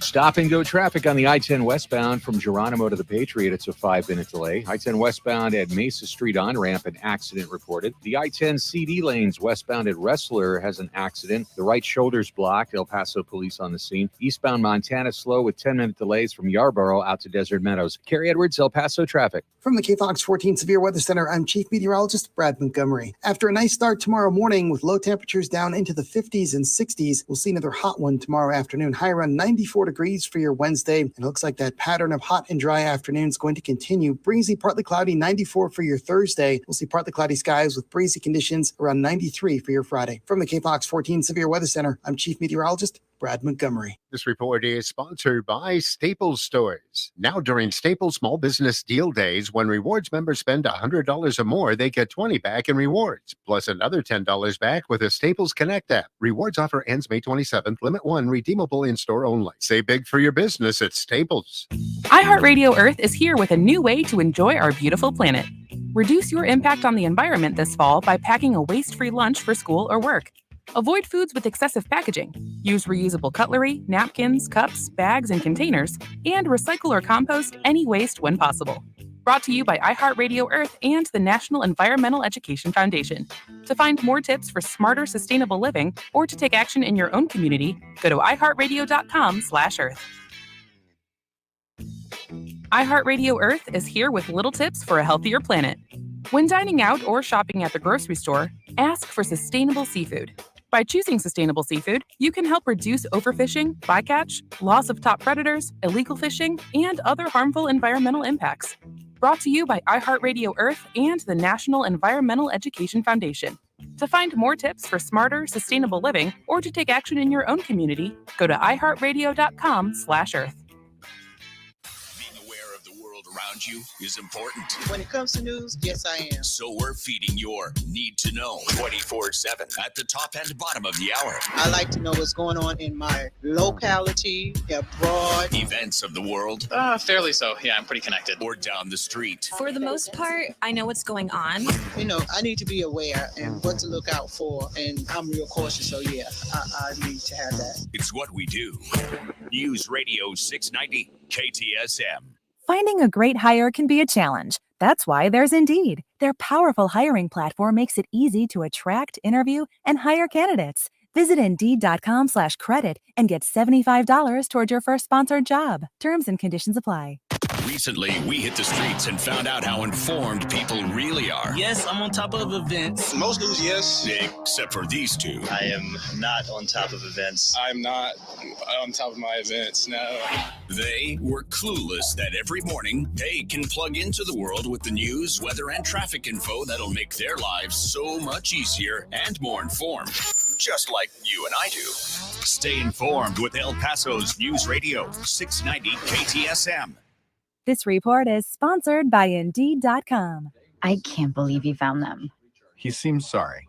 We very clearly told him not to look up there. I'm honestly impressed that he was able to do it. Right? What did he balance on that big chair? Yeah, I mean, I guess he'll just know what his gifts are this year. I really thought we had hidden them well. If they can find their presents, they can find a gun. 911, what is your emergency? Every day, 8 kids and teens are unintentionally killed or injured by loaded and unlocked guns. Learn how to make your home safer at endfamilyfire.org. Brought to you by the Ad Council and End Family Fire. Traffic's bad enough without Mother Nature adding to your headache. Traffic and weather all day. Stay informed with El Paso's News Radio 690 KTSM. El Paso's News Radio 690 KTSM. Live from the KTSM AM 690 studios, it's Talk El Paso with Andrew J. Polk. To be a part of the show, call 915-544-KTSM or follow on Facebook at facebook.com/Talk El Paso. Now here's your host, Andrew J. Polk. Thank you all so very much for joining us here for Talk El Paso, airing live on News Radio 690 KTSM. I'm your host, Andrew J. Polk. Thank you for tuning in, however you may be doing so, be it on air, online, live, streaming through the free and reliable iHeartRadio app, or joining us over on the various social media pages we're up on these days. Facebook.com/Talk El Paso, the Talk El Paso channel over on YouTube, Twitter @Talk El Paso, or Twitch.tv, Andrew J. Polk. A lot of stuff going on, a lot of discussions happening, particularly about, no surprise, teachers, and people adding their comments over here, including KF Green saying, I don't know, Raul thinks teachers are so high paid. I know for a fact that here in New Mexico, they are not. I do know that they received a 7% raise and their insurance went up, but their insurance went up 6% rather. And actually, they didn't get much of a raise. I don't think previous caller you're talking about there was saying so much that they are paid so highly, but that they should be, I guess, might be the better way to put it. Because, yeah, I mean, there has been, well, it's been a tale of two states even before this, of course. New Mexico, they were looking at changing some of the the basic compensation rates, seeing some bump ups to the basic levels of it. We've had some conversations about that in the past. Whereas in Texas, they've been about at the same time. Governor Greg Abbott was, before this most recent session, of course, talking about their need to be a task force and evaluating this. And some of those recommendations and proposals are what went into the bills that are currently being considered, including that, House Bill 100 that does have, I don't really see a easy path forward with it, at the very least, without some of the other things. And part of it, Buddy Vias then also saying teachers with 30 years experience make less than $60K. I mean, again, I've never met anyone who has sincerely said to me, it's a really great and easy way to make money? Teaching. Oh, yeah, every day. No, everyone who has been like, I can't stay in teaching because of the money. And frankly, that part that I asked the guest about, is this going to be something that further affects it? I mean, I've both seen reporting on and heard from people saying that I'm going to decide based on what the Texas legislature does whether I stay in the profession or not. So I feel like, personally, from the teachers that I've known, and going back to my experience, that a lot is put on teachers. I mean, literally the future of our society is basically entrusted to them, because as much as there's a conversation leaving a better world for your kids, also leaving better kids for the world might be a nice thing to consider as well. And also, to go back to the founders and the Constitution talk that was talked about here, that an uneducated populace that does not have the accessibility to the tools of their government is the easiest way to ensure a downgrade and ultimately potential dissolution of the same. So always going to be in favor of kids being better educated here. And so for those without reading comprehension or listening skills, Eric McNabb asking me, why do I want to defund public schools then? I would love for you to point out to me when I said I want to defund public schools, outside of that fake quote I just gave, which I'm sure you'll try to misquote me on later on, because we literally had on an advocate for it. We're trying to examine the idea, of course, the issues that are coming through this. But if you're not actually going to listen and you're just looking for the confirmation of your biases, good luck with that. Other comments coming in about teachers and the parts of it. And I mean, there are, let's just say, the culture war aspects that come of it in. I've seen some of the TikToks and some of the real questionable things. My entire class is come out as whatever, those kind of stories. Like, I've seen them, and they're definitely, that's the right way to put it, definitely aggravating. Might not be the totally right way, but it's the best one I can think of that won't get me kicked off air to say it, type of headlines. But I think that's just the idea of them, that they are aggravating and meant to do it in that way. Whereas, I mean, even in the back of the time, when in my time in school, when sure, dealing with these kind of issues and, LGBT in general was becoming increasing, anyone that is not focused on what's good for the kids and is looking on making headlines usually is not a good way to be in life there. Anyway, got time for another call here on the line. We do have Rich in Socorro on the line with us here right now. Rich, thanks for joining us. Andrew.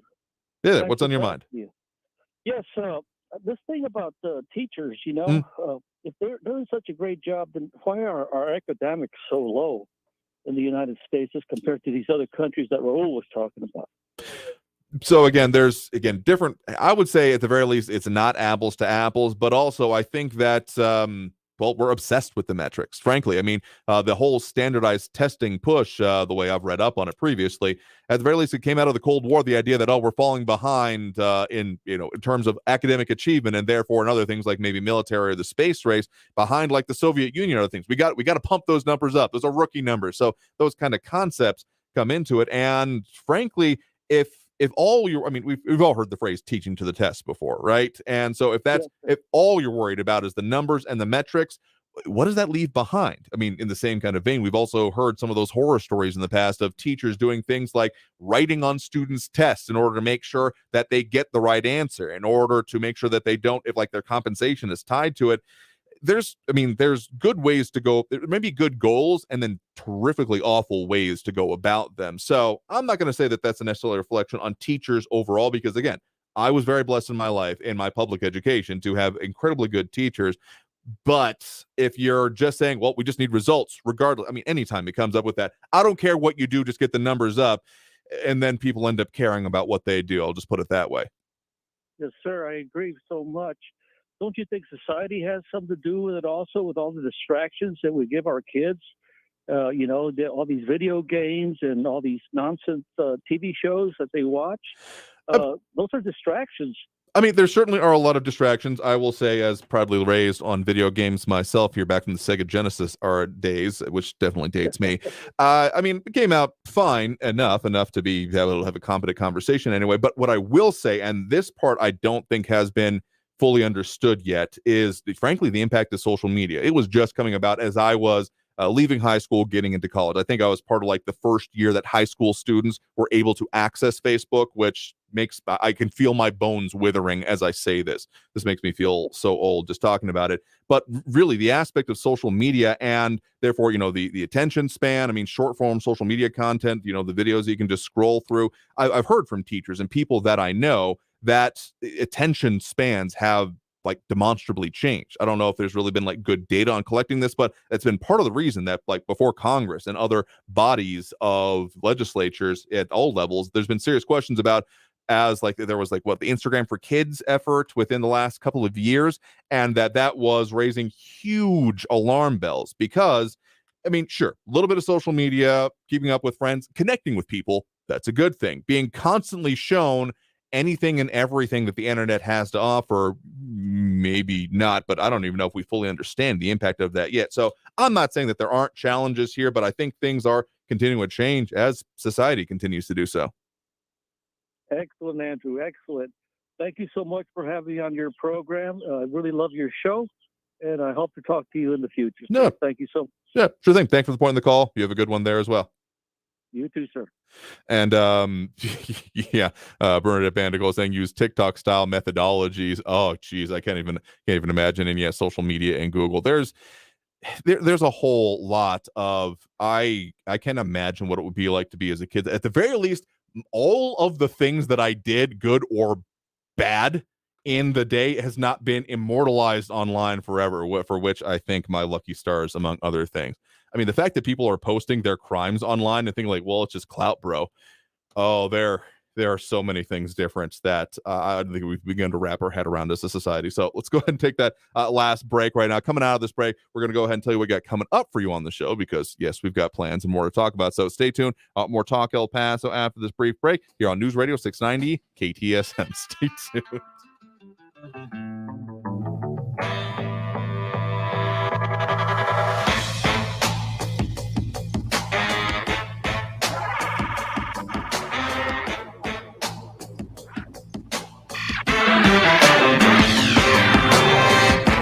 Ruli's International Kitchen is the place that I go to for both celebrations and then the everyday occasions, because, as the Food Network says, you've never tasted fusion like this before. A great little gourmet dive, not too far from our station. Actually, they literally catered my wedding back in the day, and we've been going since before then, and of course, ever since. Focuses on Texas beer's local ingredients, great flavors wherever you find them around the world. You can find something there, again, for whatever fits your mood. So Ruli's International Kitchen, follow them online at rulisik.com, or of course, find them at 4176 North Mesa Street, right near the Executive Center exit off I-10. Ruli's International Kitchen.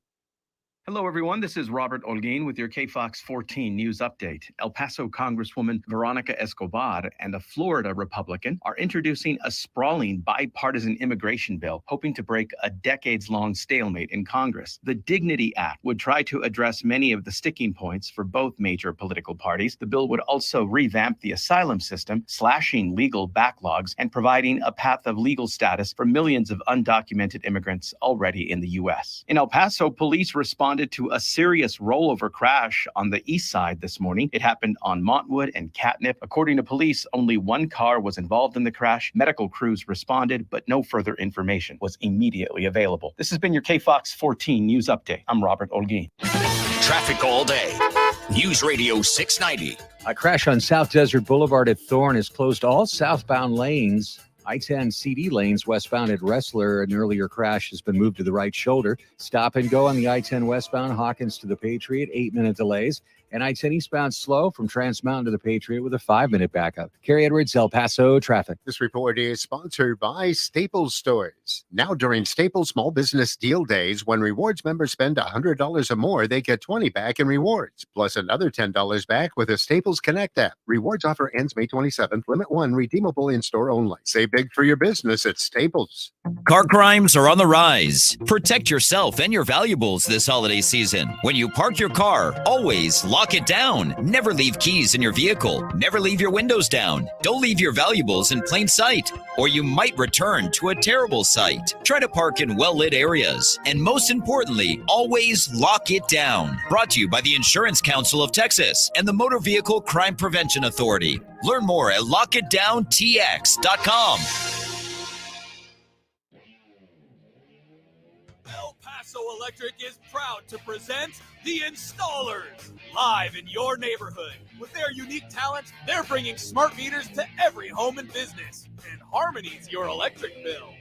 Smart meters give you the power to control energy use, so you can rock and save every month. Let me see your hands in the air. Doors open spring 2023. Find your tour date at epelectric.com/smartmeter. News Radio 690 KTSM. Live from the KTSM AM 690 studios, it's Talk El Paso with Andrew J. Polk. To be a part of the show, follow on Facebook at facebook.com/Talk El Paso. Now here's your host, Andrew J. Polk.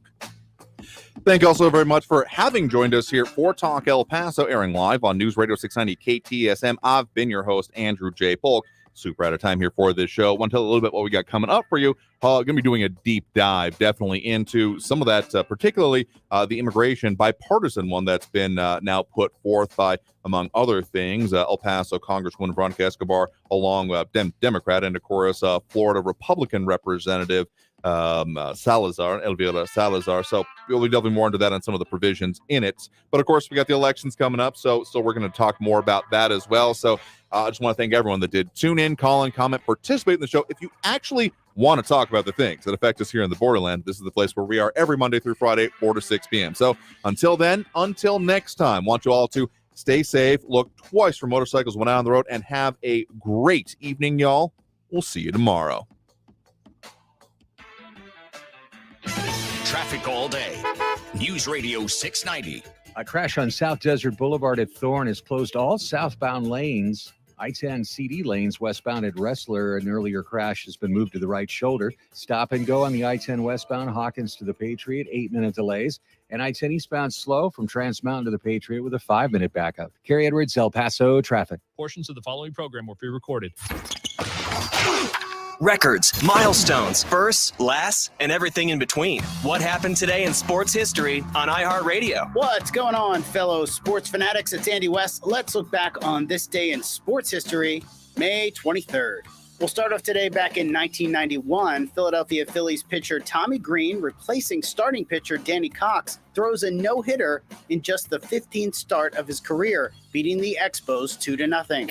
Today in 1999, San Antonio Spurs' Tim Duncan scores 33 points, snagged 14 rebounds, got 4 assists in a 118-107 win to sweep the LA Lakers in the Western Conference semifinals. The game was the Lakers' final one at the Great Western Forum.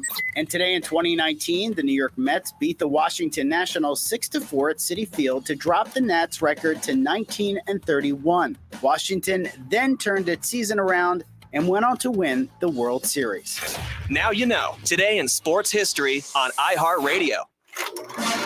No Hollywood release can match it. It's worth the wait. Who complains? No television drama can equal it. That was the scariest episode of your show. And nothing else comes close to the drama. This is unbelievable. And you know what? Quite frankly, this scares people. Join the conversation. We have seen this movie before. We know that it doesn't end well. Stay informed with El Paso's News Radio 690 KTSM. The most current and comprehensive. Just minutes away at the top and bottom of the hour, and always online at KTSMradio.com. News on the hour and a half. Traffic and weather all day. News Radio 690 is KTSM AM El Paso, an iHeart radio station. NBC News Radio.